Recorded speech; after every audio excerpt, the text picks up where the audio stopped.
Abdullah bin Maslamah meriwayatkan kepada kami dari Malik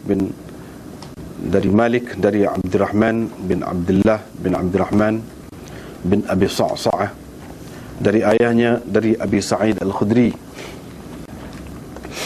radhiyallahu anhu bahwa Rasulullah sallallahu alaihi wasallam bersabda, tidak lama lagi akan tibalah masanya di mana sebaik-baik harta seseorang muslim ialah kambing yang dibawanya ke puncak gunung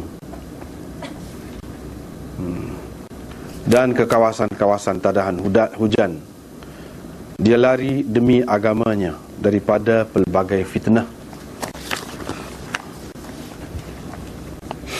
Bab qaulun Nabi sallallahu alaihi wasallam, ana a'lamukum billah wa anna al-ma'rifah fi'lul qalb, liqaulillahi ta'ala walakin yu'akhidhukum bima kasabat qulubukum.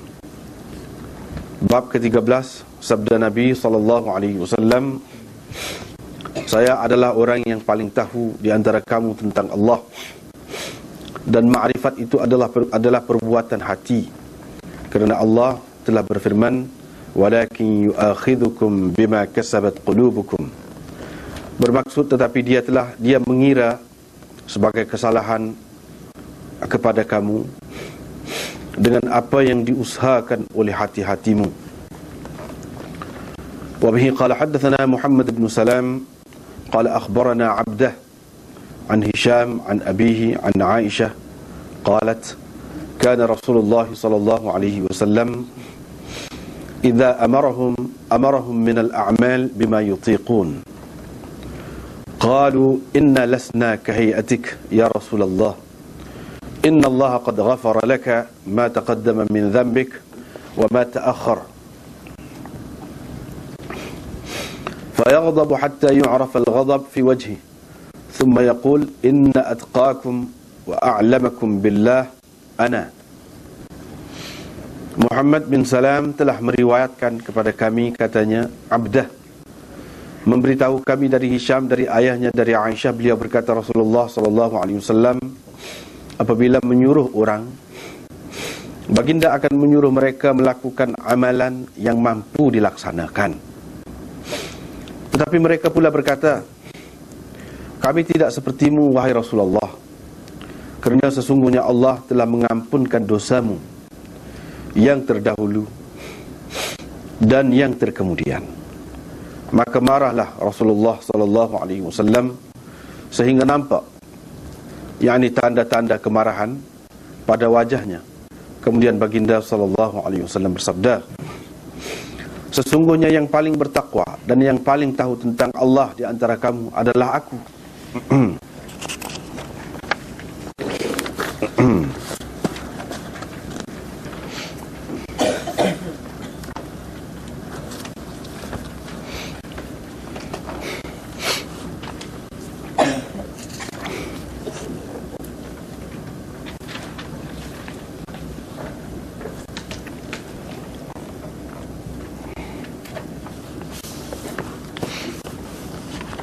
Bab ini sebagai sambungan kepada bab-bab yang lalu, masih lagi dalam perbincangan tentang iman itu dan bahagian-bahagian iman.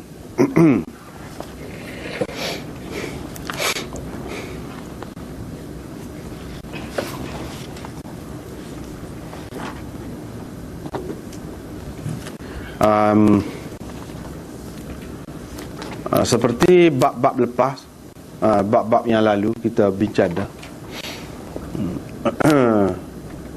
Bab ini juga mahu menyabitkan bahawa iman itu ada banyak bahagian, banyak juzuk dialah. Itu maksud Imam Bukhari-nya. Seperti yang kita telah bincang dah dulu, berbeza dengan pendapat Imam Abu Hanifah dan orang yang sependapat dengannya. Dia mengatakan iman itu tidak ada juzuk-juzuk, bahagian-bahagian. Yang ada, yang bertambah berkurang itu ialah kaifiat ataupun hasil, kesan ataupun buah iman itu yang berbeza-beza. Tapi bagi Imam Bukhari dan sebenarnya jumhur ulama dalam bab ini, iman itu iman itu sendiri, dia ada bahagian-bahagiannya, ada juzuk-juzuknya. Sebelum ini, bab-bab sebelum ini boleh dikatakan Imam Bukhari buat itu untuk menyabitkan, untuk membuktikan bahawa bahagian-bahagian iman yang perlu dilakukan, yang perlu ada. Perlu ada. Mana bila seseorang itu beriman, apa yang perlu ada? Iaitu dia kasih kepada Allah, kasih kepada Rasul, kasih kepada sahabat Ansar, dan lain-lain lagi seperti yang dalam bab-bab yang lalu. Maknanya kita kena adakan, timbulkan benda-benda yang telah disebutkan sebelum ni. Hak ni dia nak ceritanya termasuk dalam bahagian iman juga. Bukan saja kita nak mengadakan benda tu dalam diri kita, nak menimbulkannya, tetapi meniadakan, menjauhkan diri daripadanya. Itu pun termasuk dalam bahagian iman juga, tuntutan iman juga. Ataupun kalau mengikut Imam Abu Hanifah dan orang sependapat dengannya, hasil buah iman juga tu. Satunya, kalau kita beriman, kita berasa nak buat lah benda-benda molek tu. Di antara benda molek, benda-benda yang baik tu yang telah disebutkan dalam bab-bab yang lalu, banyaklah yang baik tu. Kita berasa nak buat, dia kena ada lagu tu. Itu adalah sebahagian daripada iman. Maknanya bila seorang tu beriman, dia mesti ada benda-benda ni, kebaikan-kebaikan yang akan dibuatnya. Ataupun bila seseorang itu beriman, maka akan adalah hasil-hasil berupa kebaikan-kebaikan itu. Di sini dalam bab ni dia nak cerita, iaitu bila seseorang itu beriman, dia juga akan menjaga dirinya daripada perkara-perkara yang mungkin mengancam ataupun merosakkan, mengurangkan iman dia tu. Sama ada mengurangkan iman dia tu, maksudnya juzuk-juzuk iman itu akan kurang, yakni berupa amalan tu, amalan-amalan kebaikan tu akan kurang. Kita kena elak diri daripada perkara-perkara yang seumpama itu. Ataupun kesan-kesan dia tu. Sebab tadi jugalah khilaf antara dua pendapat ini, sama ada yang dikatakan iman itu bahagian dia akan jadi kurang, ataupun hasil dia tu, buah dia tu akan jadi kurang. Segala perkara yang membawa ataupun membuat kurang iman itu, ataupun menjejaskan iman, kita kena mengelak diri, kena lari. Kalau tidak lari ataupun tidak mengelak diri, itu maknanya tidak beriman. Tidak beriman. Ataupun hasil iman dia tu, cahaya iman dia tu tak ada. Kalau mengikut Imam Abu Hanifah, cahaya dia tu tak ada, iman tu ada. Kesan dia, buah dia, pokok tu ada, buah dia tu tak ada. Imam Bukhari kata bukan buah dia, hasil dia ada, sebahagian daripada iman itu tak ada. Mana amalan-amalan itu tak ada. Gitu. Jadi kita kena elak dirilah. Misalnya dengan berkawan, bersaing, kita bersaing, bersahabat dengan orang-orang yang tidak baik. Kalau ia akan menjejaskan agama kita, iman kita, kita kena elak diri. Sampai ke peringkat mana kalau perlu lari daripada masyarakat ni semua sekalipun, dia akan lari. Dia akan lari. Itu makna tuntutan iman. Hasil daripada seseorang itu beriman, dia akan sampai jadi gitu. Kalau dia tidak lari, maka dia berasa suka, seronok dalam suasana tu, suasana yang melekakan, melalaikan dia daripada agama, maka kalau mengikut Imam Bukhari, iman dia tu kurang. Juzuk-juzuk iman dia tu kurang. Juzuk-juzuk iman dia tu kurang. Sebab mengikut Imam Bukhari, amalan-amalan itu pun sebahagian daripada iman. Sekurang-kurangnya amalan-amalan tu jadi kurang, dan amalan tu sebahagian daripada iman. Gitu. Kalau mengikut Imam Abu Hanifah, bukan juzuk iman tu kurang, tapi kalau kita kata cahaya lah, cahaya tu terang, ada ketika malak, jadi malak, jadi malak. Gitu. Itu kesan daripada iman. Situ dia naknya di sini hak mengelak. Lepas pada ni, bab ni hak apa yang patut kita jauhi untuk menjaga iman kita, untuk menjaga iman kita. Jadi kita tengok sini minad din.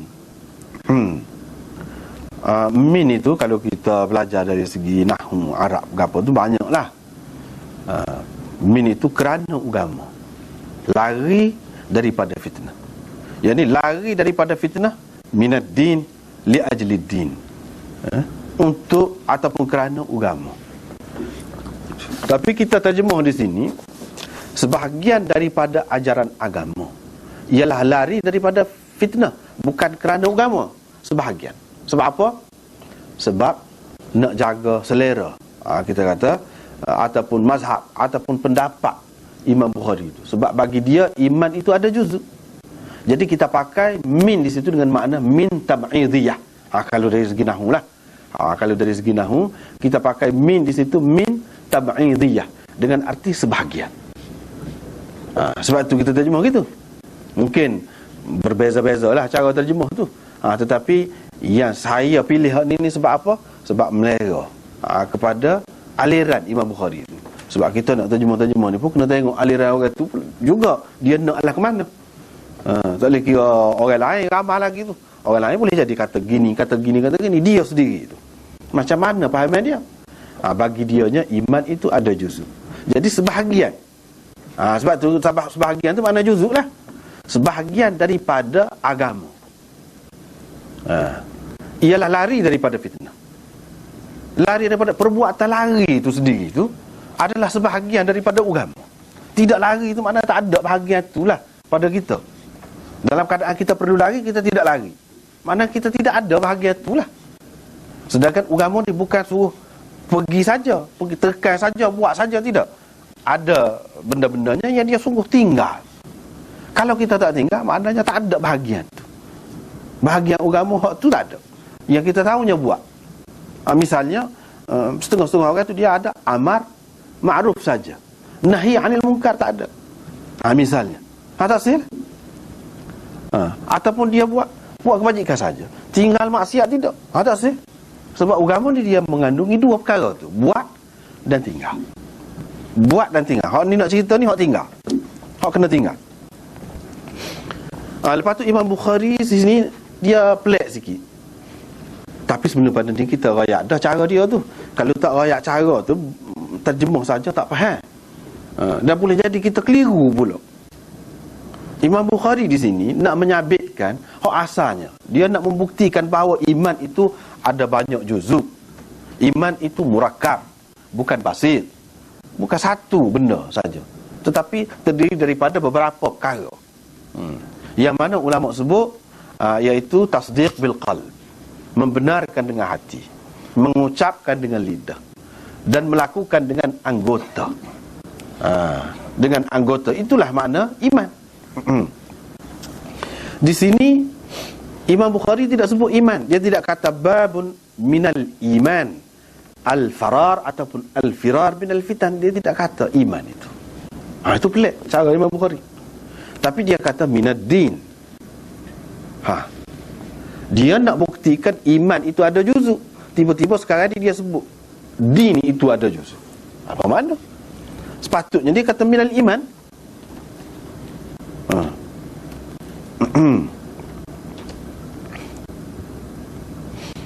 Sepatutnya dia kata minal iman. Mengapa dia tidak kata minal iman? Sebahagian daripada ajaran iman, misalnya kita kata, bukan ajaran agama. Sebab nak cerita sekarang ni bab iman sekarang ni. Apa dia tidak sebut? Dia nak cerita sebelum pada nipu ayat dah sebenarnya. Iman, Islam, din bagi Imam Bukhari, dia kira hak tu lah. Bila kata iman, bukan makna iman tu percaya dalam hati saja. Iman itu berarti perbuatan juga, kata-kata juga, ucapan juga. Bila kata Islam, Islam itu bukan arti hak zahir saja, tidak. Sebab Islam Allah SWT tak kira tu. Kalau Islam zahir saja, sedangkan hati tidak tunduk, bahkan seseorang itu masih dikira sebagai kafir lagi, walaupun dia zahirnya nampak semaya seperti orang-orang munafik, kan? Hakikatnya kafir. Sebab apa? Hati tidak tunduk.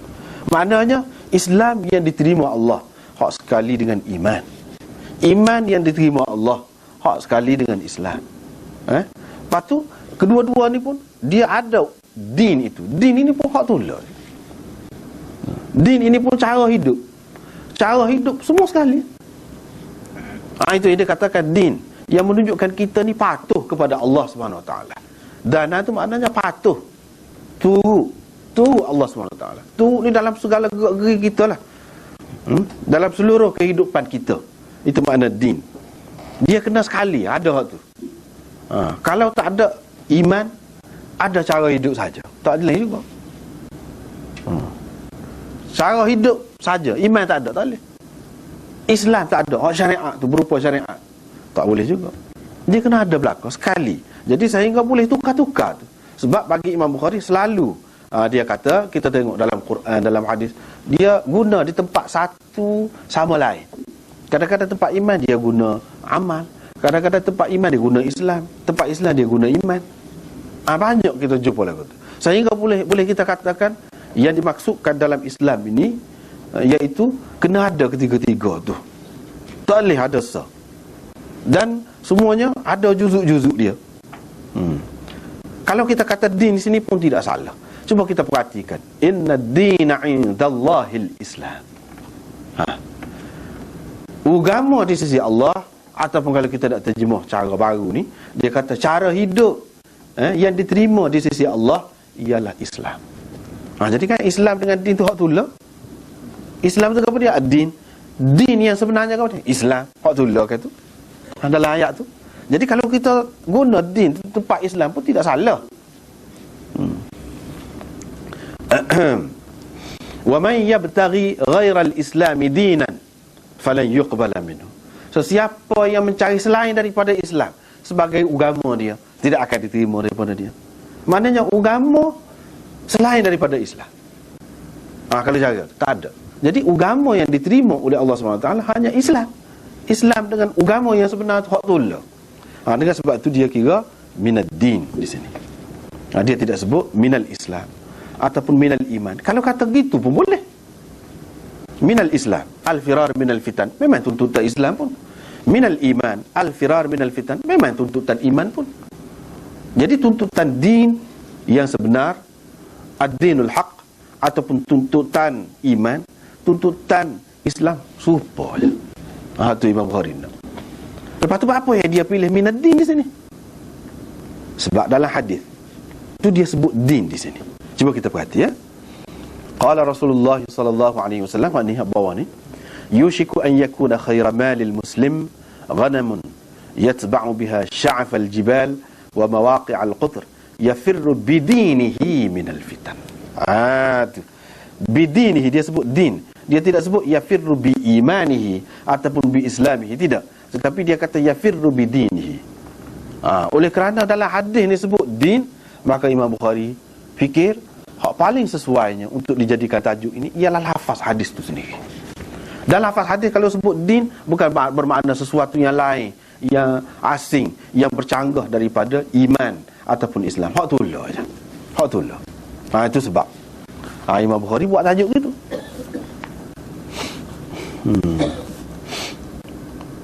Lepas pada tu al-firar, lari daripada fitnah. Lari ni daripada fitnah, lari sungguh. Lari sungguh. Meninggalkan satu tempat. Tu jelas lah, lari. Lari ni isyarat kepada tak suka sangat. Menakutkan, benda tu menakutkan seseorang tu, mengancam seseorang tu. Fitnah tu dia berasa begitu. Sehingga kalau kita lari ni benda lagu mana? Lari daripada bahaya lah, daripada api kau kita kata, ataupun binatang buas kau, ataupun sesuatu yang menakutkan. Kita lari. Dia kena ada perasaan lagu tu dengan agama ni. Serupa kalau benda-benda maksiat tu, tasir tu, serupa dengan kita takut kepada api, takut kepada apa-apalah kita kata, nak mengelak diri daripada tu. Sehingga kalau perlu lari, kita lari. Sebab tu dia guna lari, menunjukkan makna mendalam betul perasaan iman dia tu. Dan dia berasa tak suka sungguh, tak selesa sungguh, dan berasa mengancam. Fitnah ni mengancam dia, seperti mana benda-benda yang zahir lah, api ke, binatang buas ke, ataupun apa-apa yang menakutkan, yang mengancamkan kita, kita lari. Sebab tu dia sebut lari. Lari dengan makna yang zahir. Satu lagi lari dengan makna meninggalkan. Zahirnya kita tidak lari, tapi kita tinggal. Serupa dengan makna lari juga. Maknanya kita tidak terlibat sama, tidak ikut. Kita tidak ikut, kita lari. Minal fitan, daripada fitnah. Lari daripada fitnah. Fitnah ni banyak fitnah. Tetapi fitnah yang dimaksud di sini, yang disuruh lari itu, yang termasuk sebahagian daripada iman itu, ialah fitnah yang berkaitan dengan agama. Fitnah yang berkaitan dengan agama, kerana agama. Kerana agama, bukan kerana benda lain. Fitnah dalam kehidupan kita, kehidupan di sendiri sebenarnya adalah fitnah semua sekali. Dalam arti bahasanya yang digunakan dalam Al-Quran. Sehingga hak molek ke, hak menyenangkan, menyeronokkan, menyukakan ataupun menyusahkan, semuanya adalah fitnah. Fitnah artinya ujian. Wa nabluukum bisyarri wal khairi fitnah. Kami uji kamu dengan kebaikan dan kejahatan. Uji itu dengan kebaikan dan kejahatan. Boleh jadi berlaku. Sakit, apa ni, kadang-kadang macam-macam lah yang berlaku itu fitnah berlaku lah. Kepada seseorang itu tidak serupa fitnah tu. Tetapi antara berkait dengan agama ke tidak, itu yang bezanya. Yang dimaksud di sini yang berkait dengan agama. Ada kalanya orang banyak hutang, fitnah juga kepada dia tu, tak jenera tidur. Dengan sebab tu dia lari meninggalkan rumah dia. Lari juga, ada juga lari.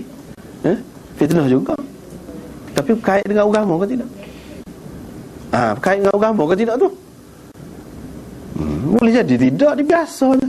Buktinya tidak orang Islam saja, orang kafir pula gitu juga. Tak ada kena-mengena dengan agama, lari juga dia pun. Kalau kes tergelar dalam hutan misalnya, begitu juga kes-kes skandal ke apa-apa ke, pun begitu juga. Banyak lagi lah yang lain-lain, semuanya fitnah. Ada kalanya orang lari kerana fitnah tu. Fitnah berhubung dengan keuangan, berhubung dengan piti, kerana dia melesakkan duit misalnya, sekian-sekian banyak. Jadi orang tahu, terpaksa dia kena keluar lagi, lari juga tu. Lari juga.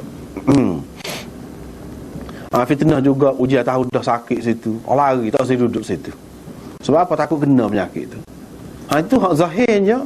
Kalau kita kira, mana-mana orang pun, tak kira Islam, tak kira kafir, memang dia akan lari. Hak tu tidak dimaksudkan di sini. Hak ni maksudnya walaupun zahirnya tak ada gapo. Mana pada pandangan orang dunia lah kita kata, menilai dari segi dunia, dia kata tak ada apa, tak ada sebab untuk dia lari. Tetapi dia lari. Dia lari. Sebab apa? Kerana agama dia. Banyaklah kita tengok hak daripada sebesar-besar berkait dengan agama ni pun. Hak sebesar-besarnya sampai sekecil-kecilnya. Hak sebesar-besarnya apa yang kita maklum lah, daripada cerita-cerita misalnya hak terkini lah, hak zaman kita ni, kita boleh dapat lagi cerita-cerita tu daripada misalnya orang-orang Kemoja. Macam mana dia royak fitnah yang berlaku pada orang Islam. Walaupun hak yang berlaku tu dari segi politik juga, masalah ideologi komunis apa ni, walaupun dari segi tu, tapi dia kena mengena juga dengan orang Islam ni, berkait dengan agama dia. Sehingga dipaksa makan babi misalnya, dipaksa meninggalkan agama, kalau tidak dipukul, macam-macam cara. Cara seksaan dibuat. Itu fitnah. Kalau dia tidak lari boleh jadi. Kalau dia tak terima pun, hati dia tak terima pun, dia susah nak buat, nak melaksanakan agama tu. Nak sembahyang pun susah. Apatah lagi nak buat benda-benda lain, tak boleh nak buat. Situ. Kalau sekiranya dia lari tu kerana agama, dalam keadaan tu, maka dapatlah hak ni, masuklah dalam hak ni. Tapi kalau lari tu kerana terancam nyawa, maka semua orang lari belakang. Tidak hak Islam saja lari. Dia tak termasuk dalam hak ni. Hak kata minal iman ini, sebahagian daripada iman, sebahagian daripada agama ni, kalau kerana agama, nak menyelamatkan agama, kerana dia fikir di situ tak selamat agama. Kita duduk di satu tempat misalnya, satu tempat tu makan minum dia pun campur bau, di antara halal dengan tidak halal, nak cari makanan halal pun susah, tak sembelih misalnya. Satu tempat. Lepas tu pergaulan nak mengaji anak-anak pun terpaksa, peraturan dia tu kena suruh, kalau anak-anak perempuan suruh buka tudung, tak boleh pakai tudung. Kita sendiri pun kalau jadi guru di situ tak boleh pakai tudung, misalnya kalau orang perempuan. Lepas tu pergaulan tu membahayakan anak dari segi agama dia. Kalau dari segi duit masa depan, mungkin kalau nak kerja tak ada jadi masalah. Kalau kerana tu kita lari pergi ke tempat lain, termasuk dalam ni. Termasuk dalam ni. Mana iman dia tu kuat, orang tu. Situ boleh ukur selalu. Boleh tak, dia boleh cek sendiri iman dia. Kerana apa dia lari? Sebab apa? Kita tengok ramai orang Cina jadi ramai tempat kita ni kan. Asalnya negeri dia susah. Jadi kerana kesusahan mari ke sini. Dan benda ni tidak terikat dengan orang agama. Hak tidak agama bangsa mana-mana, bangsa Melayu pun. Berapa ramai hak lari ke lain, pergi ke lain negeri lain. Dalam sejarah. Mana benda tu benda biasa. Lari kerana nak pergi cari makan tempat lain. Itu biasa. Tidak termasuk dalam hal ni. Tidak menjadi pengukur kepada iman seseorang itu. Yang menjadi pengukurnya, yang menjadi sebahagian daripada iman lari itu, itu kalau kerana agama, desakan, dorongan, kesedaran agama, nak jaga agama. Kalau dia duduk situ boleh jadi anak dia tidak terkawal. Pergaulan tu teruk sangat. Anak dia pun jadi akan hanyut dengan masyarakat tu. Dia fikir hak tu, sehingga dia sanggup meninggalkan tempat tu. Sebab apa? Walaupun kita kata mungkin tempat tu dari segi pendapatannya akan datang lebih lumayan, gajinya kita katalah lebih besar kalau duduk situ, tapi dia tak sih. Itu termasuk dalam tuntutan iman itu, sebahagian daripada iman. Sama ada kita kata juzuk iman dia tu, perbuatan tu ada, apabila dia bertindak begitu, ataupun iman dia tu bercahaya, ada buah, ada hasil dia. Sebab dululah juga dia antara dua tu ya. Ada hasil, ada buah, ada kesan dia. Itu apabila dia bertindak lari. Tetapi yang disebut dalam hadis ini, lari ni bukan lari daripada satu negeri, satu tempat, satu bandar ke satu bandar yang lain. Tidak. Lari pergi ke puncak gunung, dan ke tempat-tempat tadahan hujan, orang panggil tempat turun air hujan. Banyak di situ tempat tadahan hujan. Dia lari yafirru bidinihi, membawa agamanya, minal fitan, kerana nak mengelak daripada fitnah. Fitnah tu macam-macam. Fitan, sebab tu dia sebut fitan. Fitnah. Bukan satu fitnah. Fitnah terhadap agama ni banyak sangat. Ada kalanya fitnah terhadap agama kita tu mari dia melalui duit. Ada kalanya melalui nyawa, ancaman nyawa. Ada kalanya melalui lelaki perempuan, hubungan lelaki dengan perempuan pun boleh jadi juga. Mengancam seseorang itu. Itu pun termasuk dalam fitnah semua sekali. Dari segi politik misalnya, di suatu tempat tu mengancam agama dia, mungkin termasuk belaka lah. Sebab itu disebut fitan. Dia tidak sebut fitnah, yafirru bidinihi minal fitnah. Dia tak kata begitu, tapi minal fitan. Banyak fitnah tu. Dan fitnah itu kita boleh tahu sendiri benda ni mengancam ke tidak agama kita apabila kita tahu ajaran agama kita tu. Dengan sendiri kita boleh tahu ni mengancam ke tidak, patut kita elak ke tidak. Terutamanya perkara-perkara yang besar lah, perkara-perkara yang besar. Ya, kadang-kadang kita berasa zaman kita lah sekarang ni, realiti kita berasa sukar nak memisahkan diri daripadanya.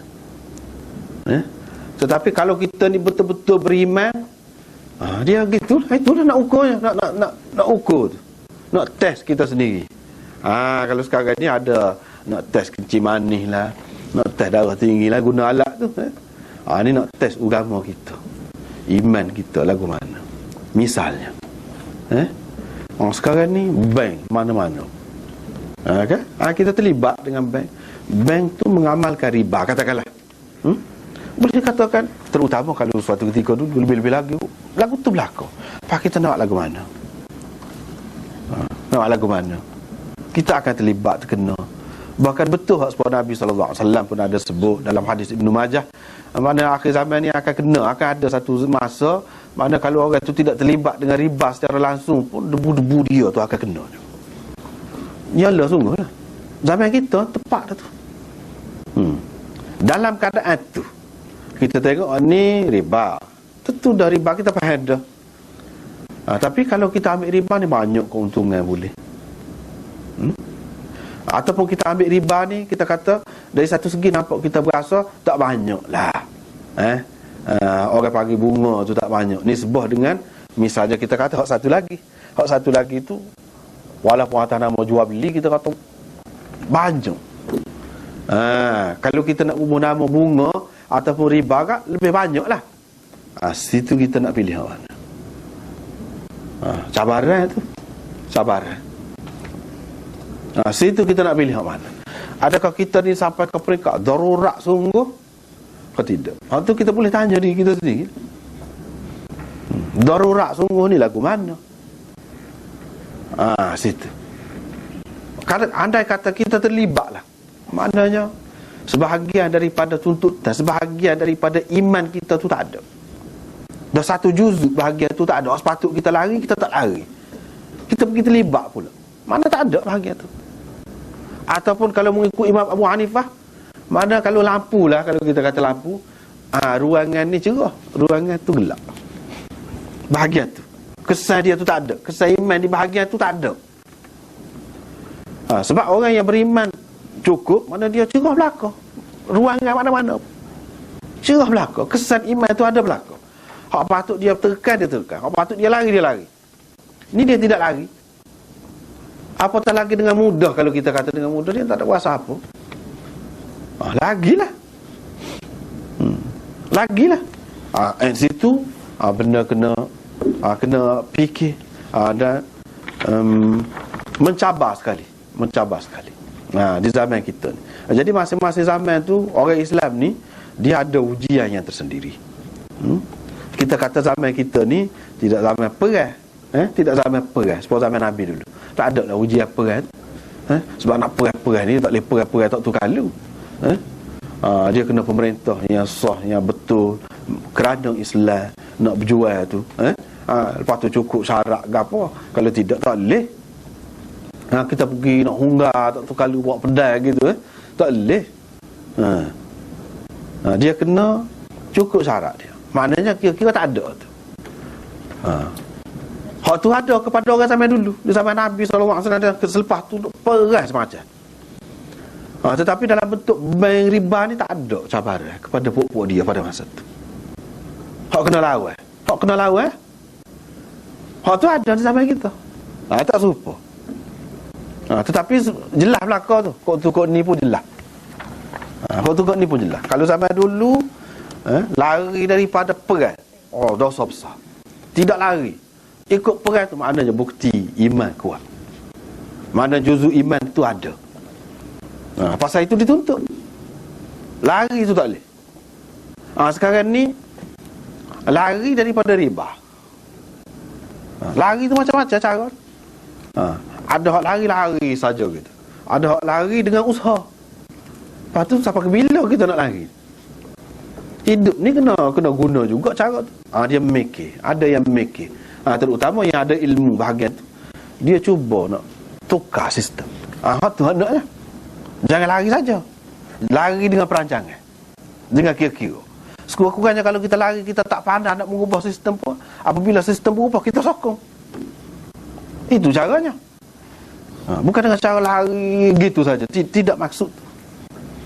Banyaklah kita tengok cabaran-cabaran sampai sekarang. Banyak. Banyak. Setengah-setengah negeri, misalnya kita kata, Pak kita ni Alhamdulillah, tak apa. Walaupun ada juga kadang-kadang bunyi-bunyi tu. Tapi kalau tepat macam Singapura, dah. Anak-anak orang Islam kalau mengaji sekolah kajian tak boleh pakai tudung. Fitnah tu. Fitnah terhadap agama tu. Lagu mana nak buat? Nak lari gimana? Nak lari puncak gunung, tak ada dah gunung.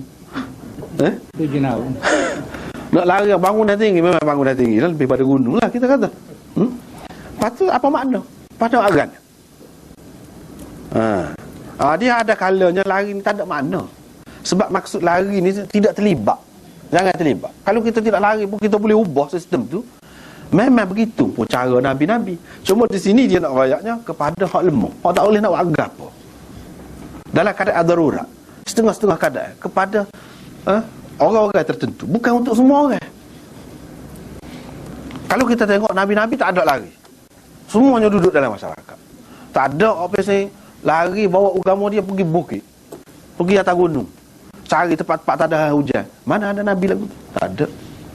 Mana hak Nabi ajar kepada kita iaitu duduk dalam masyarakat, dah berjual, berusaha ubah. Itu makna lari juga tu, walaupun tidak lari zahirnya, lari daripada sistem itu, lari daripada sistem tu, walaupun kita duduk dalam sistem tu. Kadang-kadang nampak memang pelik lah, memang pelik perbuatan tu. Kita sekarang ni tidak berapa pelik, sebab banyak dah berubah dah orang Islam ni pun, alhamdulillah. Kalau satu masa dulu, ni nak ceritanya beza zaman ini. Kalau nak cari tempat mengaji apa Quran, apa payah tempat kita ni. Dulu tu tidak lama, 20-30 tahun dulu lah. 20-30 tahun dulu tak ada. Kalau ada, saya ni tak payah pergi keluar negeri, sebab pergi nak ngapa Quran je dulu ayah hantarnya. Gitu ya. Pergi beberapa tahun tu untuk ngapa Quran, cari sini tak ada. Tapi kita tengok lah ni berbeza kan, ramai orang ada. Mana-mana pun buat ngapa Quran. Misalnya itu, suatu ketika dahulu, kalau tak ngaji sekolah, orang pandai pelik. Pandai pelik. Contoh saya sendiri tak hantar anak sekolah misalnya. Tak hantar anak sekolah, orang ragu. Bukan orang luar, anak-anak sendirilah. Sebab dia tidak faham cara kita tu. Dia duduk ingatnya kalau tak ngaji kat jahil tu okey lah. Tak kerti baca, tak kerti menulis lah. Faham aku mana? Dia ni ngaji pak luar negeri, anak ni tak sihatah mana-mana. Pelik kan? Pelik tu juga tu. Kalau dulu lagi memang banyak lah benda-benda pelik gitu, kita berasa pelik, padahal kita orang Islam sendiri. Pasal apa pelik tu? Sebab tidak serupa dengan hak semasa, hak zaman kita.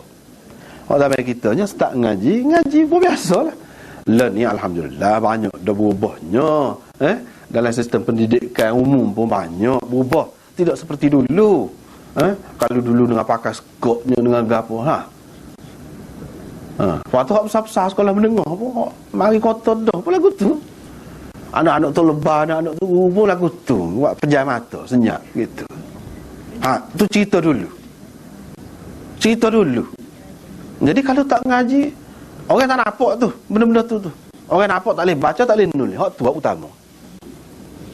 Hak kalau dari segi dedah aurat, orang tak fikir hak tu, tak cara. Tidak berasa perlu lari daripada suasana tu. Ini kenyataan masyarakat kita. Padahalnya kalau kita perhati, orang-orang dulu, ulama-ulama dulu, boleh bilang seorang-seorang. Imam Bukhari sendiri, Imam Syafi'i, Imam itu, Imam ini, dia start dengan kapal Quran dulu. Itu sistem kita sebenarnya. Kita ni apabila dijajah, bukan dijajah dari segi negeri saja, ekonomi pun orang semua pakai orang, tidak sendiri, itu makna tidak merdeka lah. Semua orang, pendidikan pula kutu juga kena habis. Jadi kalau orang nak nampak dari segi tak boleh nulis, dia tak fikir dari segi lain. Itu benda yang kadang-kadang payah lah, sukar. Kadang-kadang kita hidup orang pandai pelik. Hak itulah dalam hadis pun disebut ghuraba akhir zaman. Tuba lil ghuraba. Bahagialah kepada orang-orang yang asing, orang-orang yang dianggap ganjil. Dianggap ganjil tu bukan oleh orang kafir, orang Islam sendiri. Dia berasa pelik perbuatan seperti itu. Dia berasa pelik. Tapi lah ni alhamdulillah tak pelik dah. Tak pelik. Sebab apa? Apabila terbukti orang hak mengaji ngapa Quran dulu, mengaji agama dulu pun tidak ketinggalan. Tetapi nak buat benda tu mula-mula memang sukar. Ketika Ramadan ni tidak sukar. Sekarang ni ramai orang buat lagu tu. Dan percaya, bahkan orang tengok lebih baik pula. Sebab apa? Orang duduk nak geria. Boleh. So betul lah. Bahkan lebih baik lagi kita kata ngapa Quran lagi, boleh bahasa Arab lagi, boleh bahasa Inggeris lagi, boleh ilmu dunia lagi, boleh ilmu akhirat lagi. Faham dia? Kalau nak pakai gaji, boleh pakai gaji sebetulnya. Siapa dia kata pakai gaji tak boleh? Ya? Cuma cara tadi tu. Cara tadi. Kadang-kadang kita tidak menghiraukan agama. Kerana satu benda yang kita nampak penting benda tu. Agama kita tak cara, tak tanya apa benda tu. Wak lupa, wak tak nampak. Sebab kita kata aurat tadilah. Itu bukan, ni nak cerita, ni benda yang sudah berlaku. Dah mana-mana ada pengalaman dia tahu. Tok lebah, tok guru, anak tak kisah pada masa tu. Bagi main suka, walaupun besar-besar. Besar-besar dah perempuan tu. Tengah padan, orang. Tak ada siapa dia berasa apa-apa. Bahkan setengah-setengah tu imam tu kalau tanya, tak apa dia kata. Tak apa dia kata. Pada dah aurat lagu tu tak apa. Jadi hak setara mana baru tak boleh? Bini orang baru tak boleh. Kau kalau ke mana? Hukum agama. Awak tak tahu. Itu nak ceritanya. Tapi alhamdulillah tempat kita ni banyak perubahan sebenarnya. Ini hasil usaha kegigihan ulama-ulama juga, dan masyarakat, kerjasama masyarakat. Sehingga kita tengok learning kan, bukan di tempat di Kelantan kita ni saja, Pak Kuala Lumpur, Pak ke mana pun, orang pakai tudung tu tidak pelik. Hak tak pakai tudung tu pelik. Sama ada orang kerja, orang ngaji, orang apa pun serupa. Itu perubahan besar. Banyak itu di antara kejayaan Islam di negara kita lah sebenarnya. Kalau kita tengok di setengah-setengah negeri memang sedih. Walaupun negeri-negeri itu tempat agama, orang kata tempat orang pergi ngaji agama, tapi orang Islam terpisah. Orang terpisah. Hak ngaji lah. Hak tak ngaji tu tak bau pun kita kata agama. Tidak macam kita ni boleh katakan serata. Walaupun dia jahil-jahil, walaupun dia tak mengaji, tidak mendalami agama pun, dari segi hak asas-asas tu dia jaga juga. Tapi setengah-setengah negeri ni dok kita tengok, misalnya di Lebanon, tempat hancur tu, di Syria, di Mesir, di mana-mana teruk orang-orang Islam, orang-orang perempuan. Maknanya kalau Islam tapi tak ada nampak bau Islam tu, rupa Islam tak ada nampak. Di Lebanon tu muka rupa orang dia sebab orang putih kan, sebab orang putih, sebab duduk negara orang putih dah. Teruknya masyarakat Islam. Jadi itulah, lari tu macam-macam cara. Jadi hak maksud lari ni lagu mana kita nampak hak ni betul juga, cuma hak ni dalam keadaan yang tertentu, kepada orang-orang tertentu. Tak boleh pergi dah, dia tak boleh nak buat apa, bahkan bahaya kepada dia, baru boleh. Tapi kalau kita tengok Nabi-Nabi, sahabat-sahabat buat lagu mana, dia tidak lari lagu tu. Lari itu dengan arti meninggalkan maksiat, meninggalkan yang tak betul tu, dengan menegakkan yang betul. Itulah cara Nabi-Nabi. Kalau kita perhati, dalam hadis ini disebutkan tidak lama lagi akan tibalah masanya di mana sebaik-baik harta seseorang Muslim ialah kambing. Yang disebut kambing, sebaik-baik harta seorang Muslim kambing. Lepas tu lagi di puncak gunung. Apa dia sebut kambing di situ? Kambing di sini tidak maksud asal dia tu kambing semua. Maksudnya seseorang tu bawa benda yang mudah kepada dia, tidak jadi kesukaran kepada dia untuk nak berpindah randa. Itu maksudnya. Kalau zaman dulu kambing hak mudah, kalau bawa unta payah zaman itu. Zaman itu pun bawa kambing dia boleh dukung, kambing nak naik atas bukit tu pun senang. Lepas tu kambing tak payah, susah payah kita ni nak cari makanan untuk dia. Lepas dia boleh cari sendiri makanan. Lepas tu selain daripada kita ni untuk kesihatan kita, nak buat ibadat, nak jaga agama kita pun kena sihat juga. Susu dia selain daripada sebagai makanan, ia juga adalah ubat, penawar yang memberikan kekuatan kepada kita. Itu disebutkan kambing. Tidak maksudnya sama-sama kena bawa kambing, tak. Bawa sesuatu yang mudah, tidak bawa benda yang payah.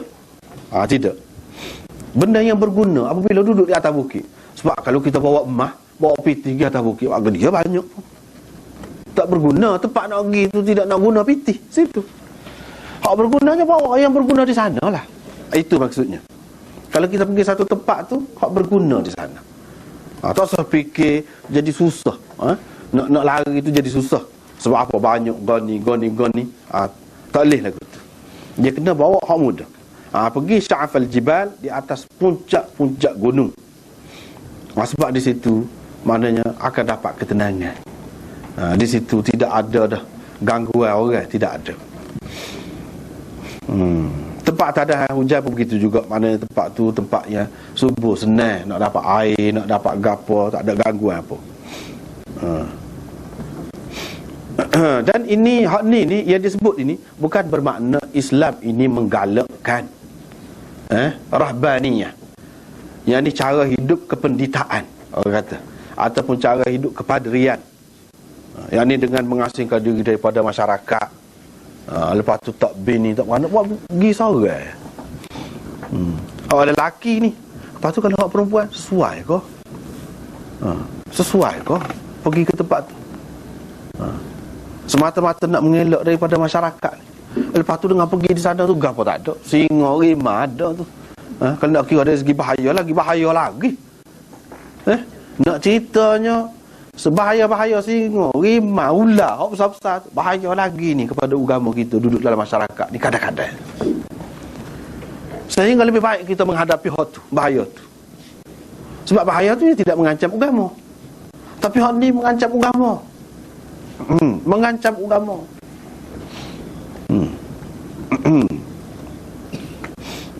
Kadang-kadang misal ini contoh hak semasa lah kita kata. Kadang-kadang kita nak anak, orang perempuan nak anak, tetapi si suami dia tak sih. Si suami dia tak sih. Tak sih tu kadang-kadangnya paksa makan ubat gugur. Kadang-kadang gandum tu suruh lagi. Tidak fitnah itu. Tidak fitnah itu. Lepas tu tak ada kena mengena ke anak tu dengan gugur dia dengan agama ke? Tak ada kena mengena ke? Agama tak cara ke benda tu? Tak kisah ke? Agama ni cakap semaya puasa saja. Bila kita semaya tak apalah. Lepas tu gugur anak kau buat gapo-gapo tak apa. Gitu. Tentu sekali tidak. Apabila tidak, lagu mana? Bukan senang tu. Benda-benda gitu. Kadang-kadang ini cabaran lah orang perempuan terutamanya.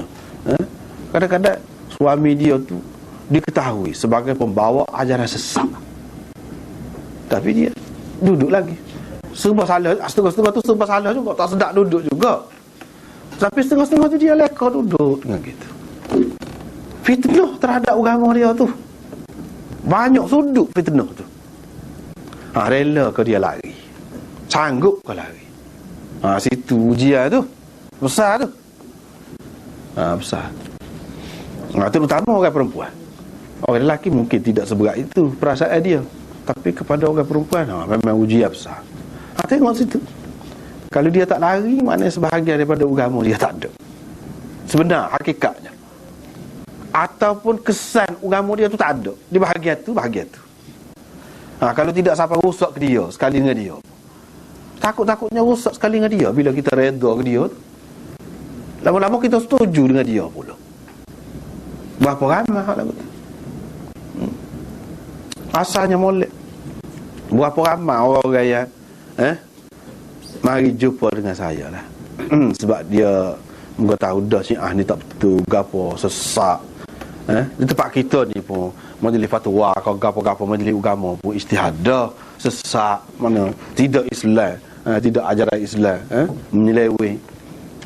Berapa ramai orang ibu bapa tu mari jumpa dengan saya. Sedih jerit depan. Pasal apa? Anak dia dulu seperti kita. Nikah dengan Syiah jadi Syiah. Duduk nak tarik adik-beradik orang lain lagi. Pulak. Apa? Tidak fitnah? Fitnah tu. Besar di satu pihak sayang kepada suami. Duk mikir kalau cerah lagu mana. Dia lah pula nak kita. Misalnya. Nak boleh setara tu bukan senang. Setara tu. Tu. Hasil itulah benda. Kita nak pilih apa mana? Banyaklah dalam hidup ni fitnah. Banyak. Berkait dengan agama. Siapa rosak dia sendiri tu. nak gapo? Ni kalau satu bahagian roboh boleh kira lagi. Kalau dia sudah terima benda tu semua sekali, habis dah lah. Bangunan lain dah lah, tidak bangunan Islam. Dah kalau bangunan lain, Tuhan kata dah kan, pilih orang lain selain daripada Islam, Tuhan tak terima. Apa makna dalam hidup ni? Tak ada makna. Hak tu yang ibu bapa pergi jumpa dengan saya jerit-jerit. Nak lagu mana? Hak tu yang kita kena jaga tu. Sebab setengah-setengah penyakit tu kalau dia kena tak ada ubat, payah ubatnya. Di antara penyakit akidah zaman ni Syiah ni lah. Syiah ni payah ubat. Supaya kalau AIDS lah ni lah, jumpa dah kau ubat tak tahu lagi.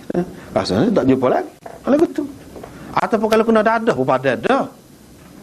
Nak berubah tu bukan main, susah lah. Kalau dia kena susah. Je lah selama mana pun. Buat lagu mana tu pula jadi pula. Ni penyakitnya payah. Penyakitnya payah. Dengan sebab itu kena jaga. Firar minal fitan, maknanya lari daripada fitnah tu, mana kita tidak suka, kena jaga, kawal. Kita nak kawal, nak jaga ni kalau kita tahu benda tu bahaya, benda tu fitnah. Kalau kita tak tahu, dia tak tahu tu sebab tak ngaji. Tu je lah. Yang tak tahu tu sebab tak ngaji. Di situlah kita nampak pentingnya mengaji. Sebab tak ngaji kadang-kadang kita rasa dia kata dia Islam juga. Apa-apanya beza mazhab. Kita pun keliru. Enggak. Orang mazhab Hanafi ni Pakistan mana nu Turki ni mazhab Hanafi pasti dia Islam ke dia? Islam juga. Keliru dah. Tu lah benar. Kalau dia tak ngaji, memang setengah-setengah itu perbezaan mazhab. Kalau perbezaan mazhab tak apa sungguh. Ni bukan perbezaan mazhab. Kalau perbezaan mazhab, dia perbezaan dari segi hukum-hukum, cabang tu je. Bukan masalah usul. Ni melibatkan usul. Kalau melibatkan usul ni dah asas tu. Asas tu tak terima dah Islam. Lagu mana? Tapi sungguhlah kalau dia kena kat, payah lah. Ada satu orang tu dia rakyat. Ni cerita Syiah lah. Dia rakyat. Anak dia ni mula tak tahu. Jadi anak dia pun terpengaruh jugalah gitu. Tapi anak dia hak ni tidak terpengaruh. Anak dia lah rakyatnya. Jadi satu hari tu sedap lah buat gulai. Gulai ikan. Lepas tu sedap gulai ikan ke dia. Orang ikan tergiri. Hanya jolok biar mutuh. Natu dia saat ni dia rakyat. Pasal apa? Tak boleh lah haram makan ikan tergiri ni mengikut Syiah. Lepas tu nya ta'ak gitu. Benda-benda lagu tu. Pasal apa? Sebab mengikut dia ikan dia makan ada sisi je. Ikan tergiri tu tak ada sisi. Jadi ikan tergiri, ikan kembung, ikan gabak mana tak ada sisi tak boleh. Haram. Siapa dia jolok? Dia mutuh. Gitu mana? Itu orang tua tu ayat lah saya. Jadi Allah sedih kata ni lagu mana. Beberapa orang lah ramai mari jumpa tu. Kata memang payah benda ni. Memang lah. Kena jaga sebelum kena. InsyaAllah kalau usaha boleh juga. Tapi hak molek benarnya jangan kena langsung. Kalau dah kena payah. Kalau kita buat banding contoh kat, kalau learning AIDS lah. Hak tak jumpa ubat lagi. Begitu. Kalau dah jangan kena. Kalau dah kena payah. Tapi bukan makna tak ada ikhtiar. Ikhtiar tu boleh. Ada siapa setara tu. Yang patuh tu. Kepada hak tak betul. Tak, kalau kita lari tu orang mana? Takut mahkamah pula tidak kan. Tak, boleh pasah. Boleh pasah. Kerajaan duduk alik kita lah ni. Dalam masalah ni. Rakyat je. Ni masalah sekarang ni dia. Dia sendiri tu. Dia tu yang kata fitnah saat ni tu. Fitnah terhadap agama tu je kena faham. Fitnah terhadap agama tu. Sebab berapa ramai dah lama-lama jadi Syiah. Dia tak boleh duduk sekali. Hak sebenarnya apabila sosok dia murtad lah. Jadi Syiah ni jadi murtad. Apabila murtad dengan sendiri putus dah hubungan kita dengan dia tu. Pak kita duduk sekali dengan dia lagu mana? Dah putus dah. Tak boleh. Sebab ajaran sesat. Ajaran sesat tu baru kata sesat apabila dia berkait dengan akidah. Kalau beza-beza mazhab Syafi'i, Malik ke apa tu tidak sesat. Sebab tu tak boleh kata sesat, dia masalah cabar. Jadi sekarang ni usul. Jadi dia tak boleh. Sinilah ujiannya kepada iman seseorang perempuan tu. Dia nak suami dia ke lagu mana? Kalau dia nak agama dia. Tu sinilah ujian ni.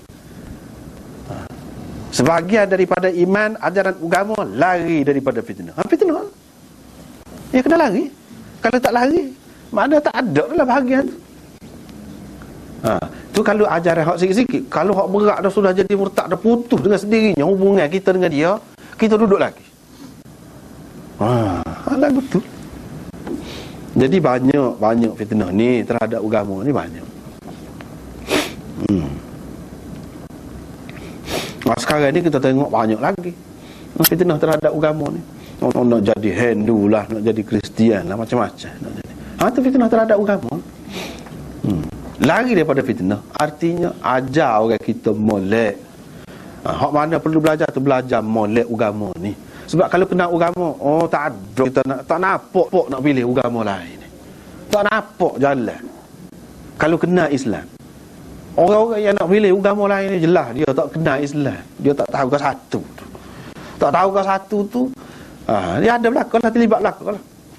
Ibu bapa pun terlibat, tuan diri pun terlibat, kerajaan pun terlibat belakang. Bapa yang jadi dia tu tidak lari daripada benda fitnah tu. Jadi tak erti didikkan pasal mana oleh lagu ni. Tak lari daripada api.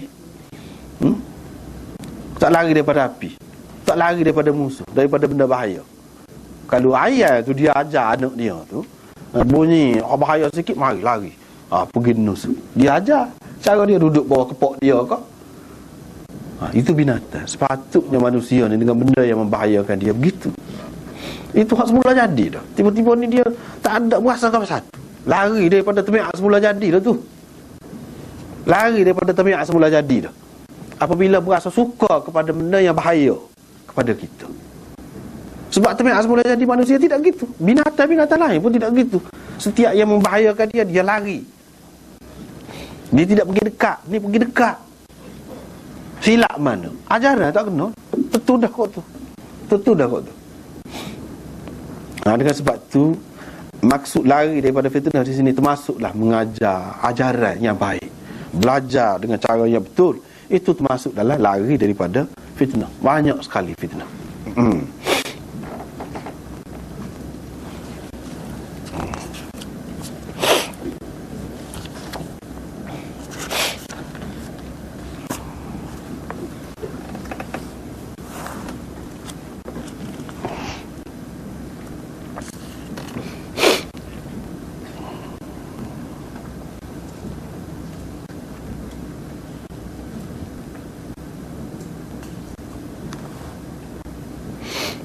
Kita nak tengok sikit selepas ni kita tengok sikit dari segi hadis makna dia tu lebih kurang tadi lah. Ni kan perawi-perawi ni kita baca dalam Bukhari ni, Abdullah bin Maslamah. Dia ambil daripada Malik, Imam Malik lah, maksud Malik tu. Dia ambil daripada Abdul Rahman dan seterusnya. Siapa dia? Abdullah bin Maslamah tu siapa dia? Kita nak kenal sikit lah, berkenalan dengan perawi-perawi dia. Berkenalan dengan perawi-perawi dia. Abdullah bin Maslamah bin Qa'nab Al-Qa'nabi Al-Harithi, orang Basrah dia ni, rahmatullahi alaihi. Kunyah dia. Dia orang Arab, dia guna kunyah. Dia guna Abu kan ni. Macam Nabi SAW, anak dia nama Qasim, Abul Qasim. Jadi biasa orang panggil gitu. Kalau anak nama Abdullah, Abu Abdullah, biasa dia guna. Dia ni Abu Abdurrahman. Dia meriwayatkan hadis daripada Imam Malik, Laith bin Sa'ad, Makhramah bin Bukair, Ibnu Abi Dhib, dan ramai lagi ulama-ulama yang lain. Semua ulama sepakat tentang kedudukan dia yang tinggi dalam agama. Khususnya dalam bidang meriwayatkan hadis ini. Salah seorang perawi Muwatta Imam Malik juga, selain daripada ni dalam Muslim ni, dia juga meriwayatkan Imam Malik. Orang panggil Muwatta, riwayat Al-Qa'nabi itu maksudnya riwayat dia ni lah. Sebab Muwatta ni banyak. Muwatta Imam Malik ni disusun oleh anak murid Imam Malik. Hak biasanya hak umum tersebar tu anak murid Imam Malik, namanya Yahya bin Yahya Al-Masmudi, orang Andalusia, Spanyol lah ni. Itu anak murid Imam Malik hak umumnya tersebar. Ni salah satu muwatta'nya yang disusun oleh anak murid dia ni, Abdullah bin Maslamah bin Qa'nab ataupun Al-Qa'nabi. Imam Muhammad, anak murid Imam Abu Hanifah, juga anak murid Imam Malik, dia susun juga muwatta', orang panggil muwatta' Imam Muhammad. Jadi muwatta' tu banyak. Ngasuh dia ni.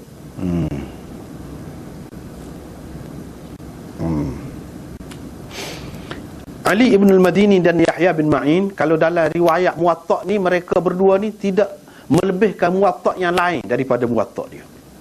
Mereka mengutamakan muwatta' dia ni daripada muwatta' yang lain.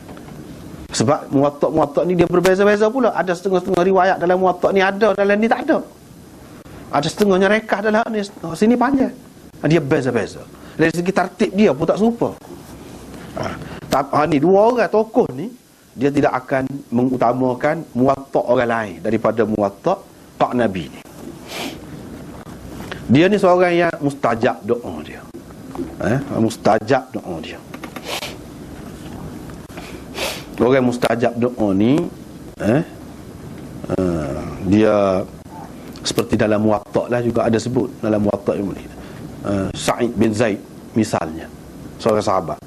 Ada seorang perempuan, Arwah nama dia, balah dengan dia ke tanah lah. Balah dengan dia ke tanah. Siapa bawa kes tu ke mahkamah di zaman pemerintahan Marwan bin Al-Hakam. Bawa kes. Jadi Sa'id ni pun kata, saya ke hak dengar hadis Nabi SAW.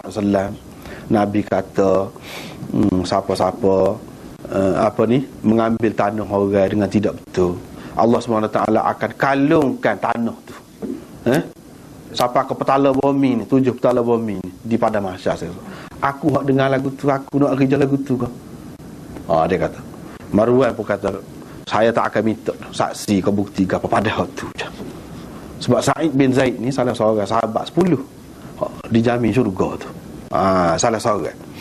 Jadi dia pun kata, ni orang hak jenis ni nak royak hak jenis ni, mustajabud da'wat ni. Dia pun kata, ya Allah, dia kata, biar buta sebelum dia mati, biarnya buta. Kalau dia ni betul-betul dia berdusta, dia tak betul, biar orang nampak. Sebab apa dia siapa gitu tu? Kalau kita tengok apa ya dok lagu tu. Sebab sahabat-sahabat ni dia fikir benar masalah kalau dia tercemar. Kih-kih dunia ni tak say dia. Biar nampak selalu bukti, biar Tuhan tunjuk bahawa dia ni tidak salah. Sebab tu dia nak kata biar buta. Biar mati atas tanah dia sendiri. Memang dalam riwayat tu sendiri dia cerita sebelum mati duduk meraba-raba, buta. Raba dinding. Dia kata dia ni Sa'id bin Zaid. Sa'id ni perempuan tadi, Arwah tadi. Hak kena doa Sa'id bin Zaid. Duduk meraba, jalan pun meraba-raba. Dia belah-belah duk kata, aku ni kena dah. Kena doa Sa'id, dia kata. Aku ni kena doa Sa'id dah. Lepas pada tu, dalam keadaan gitu berapa lama, jatuh dalam telaga, dalam tanah dia, mati. Memang kubur dia situ, dalam tanah dia. Tepat. Ada ayatnya, benda ni ada dalam Muwatta' Imam Malik, ada semua. Jadi nak ceritanya orang mustajabud da'wat dia ni nak boleh mustajabud da'wat, bukan senang kan. Imam Malik ni tok guru dia. Kalau orang sebut kata Abdullah bin Maslamah mari, dia kata mari kita pergi sambut dia.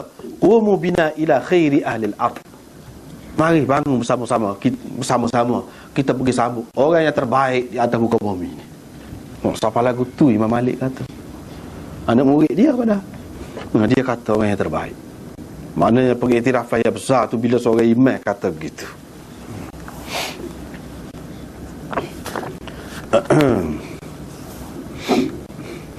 Imam Malik ni tu tahulah Imam Malik ni. Ni anak murid dia tadi. Imam Malik tu sendiri. Imam Malik tu orang panggil Imam Daril Hijrah. Tu kita nak tahu tokoh-tokoh ni sikit ni. Imam Daril Hijrah. Dan dia ni Imam Malik ni, orang lain kalau orang lain kan pergi belajar rata Imam Bukhari ke rata negeri pergi. Dia ni tak. Dia tak tobik pergi mana-mana. Dia belajar dalam Madinah. Sebab Madinah pada ketika tu pusat ilmu. Ilmunya, ilmu apa dia? Ilmu Nabi tinggal lah, bukan ilmu lain. Sebab tu dia jadi tokoh dalam ilmu hadis ni, Imam Malik. Salah seorang imam yang terbesar di kalangan ahli sunnah wal jamaah, Imam Malik, selain daripada Imam Syafi'i dan imam lain-lain lagi lah. Dilahirkan pada tahun 93 dan wafat pada tahun 179.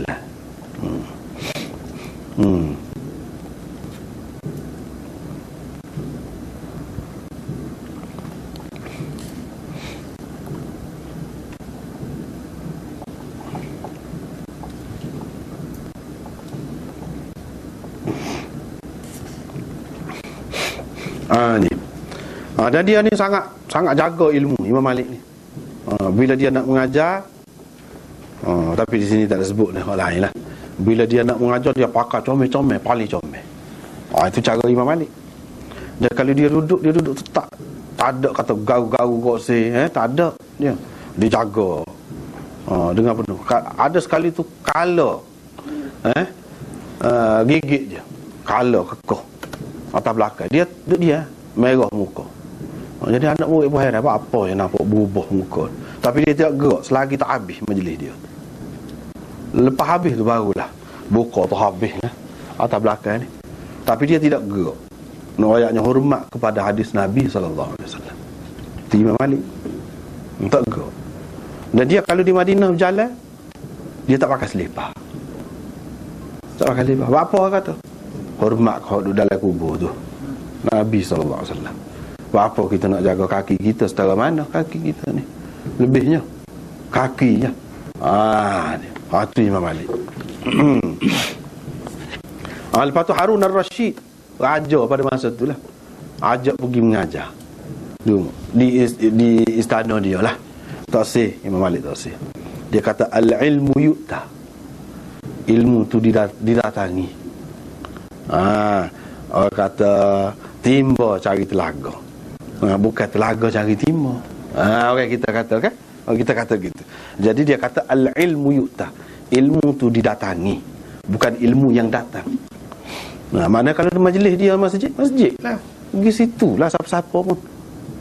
Dia tak segi, walaupun raja, walaupun khalifah. Tu cara dia memang kuat pegang prinsip dia tu.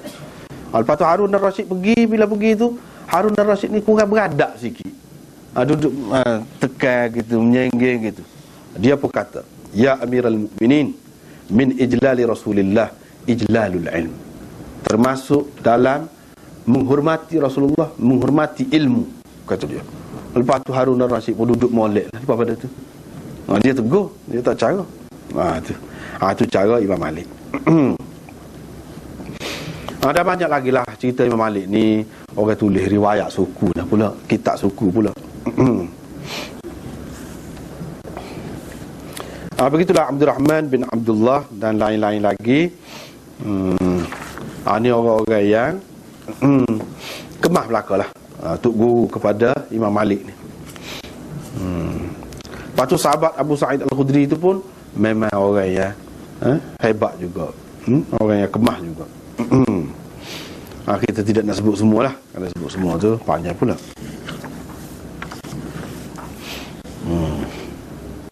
Lepas pada tu di sini timbul masalah bila lari ni kan, seperti kita kata tadi, lari daripada masyarakat. Molek ke tidak kepada semua orang ke tidak? Mana lebih molek, bergaul dengan masyarakat ataupun lari daripada masyarakat? Situ khilaf ulama.